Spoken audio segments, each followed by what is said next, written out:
of you in this moment. Maybe your hair has changed.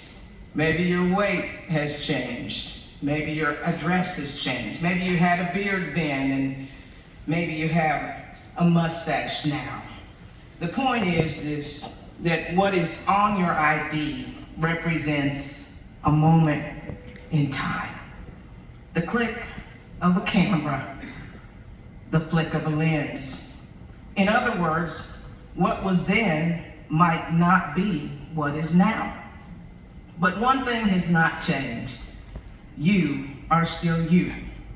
And with all of the purpose, with all of the promise, with all of the potential that you were born with, all of what was expressed when you took your first breath and let out that first cry, is still you.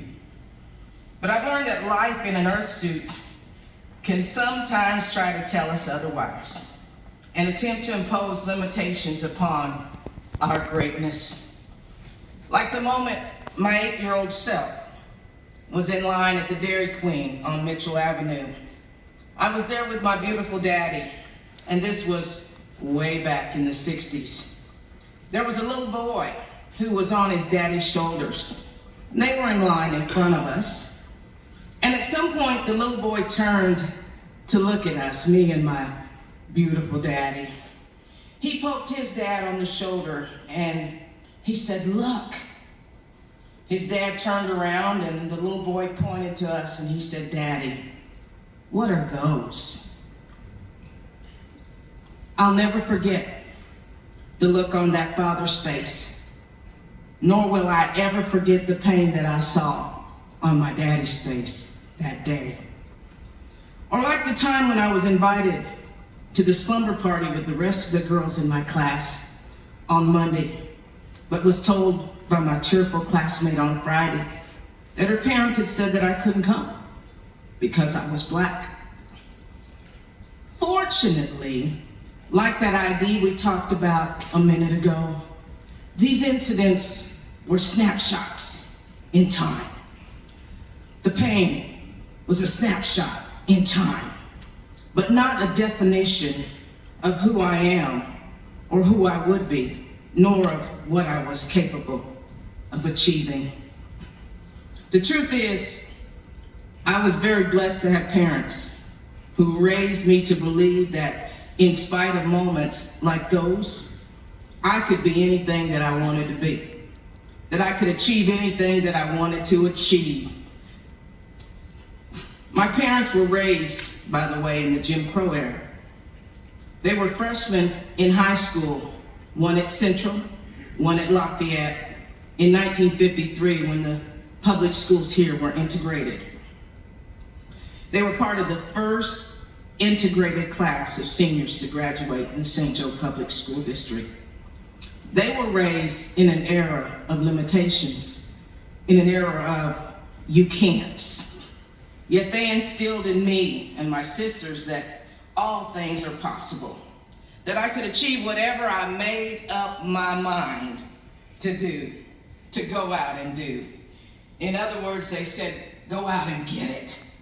They instilled in me and my sisters the importance of doing our very best, of keeping our word, and that we were their hope for a future that looked better than their past. My true identity is not defined by internal or external limitations, but what I believe to be the image of God in me and his purpose for me. My true identity is expressed in how I respond to these limitations. My true identity lets me look back and say, we were blessed, my sisters and me, by people who didn't look like us but allowed us to be a part of their lives. We were blessed, my sisters and me. See, we rarely had classmates who looked like us, but we always had friends.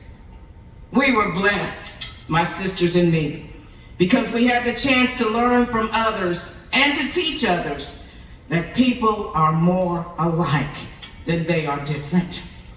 And most importantly, that our true identity is best expressed in how we treat one another and in how we work together for a greater good. My middle sister is a president at a Fortune 200 company that many of you may have heard of, American Family Insurance. My other sister, the baby, has her doctorate in education and is in administration in the Park Hill School District. She's the director of Access, Inclusion, and Equity. I was blessed to have been a leader at Boehringer Ingelheim Animal Health for 33 years, a place where in the early days, I was the only woman and the only person of color in the meeting room. I'm blessed today to be a 22-year pastor at Hosey Chapel and to be able to minister in pulpits that would have said no way back in the day because of my gender and because of the color of my skin. So today I encourage us as leaders in our beautiful community to hinge our present to a hopeful future, to build on the lessons of our past, the good and the bad, and embrace our true identity. The question has been asked, can anything good come from Nazareth? Some have asked, can anything good come from St. Joseph? Well, today's 3D Spotlight highlights some of the good things going on here. Can anything good come from St. Joseph? The answer is yes.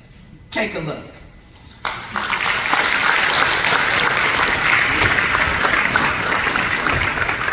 I'm Tim Burrell, Director of the Restoration Project here in historic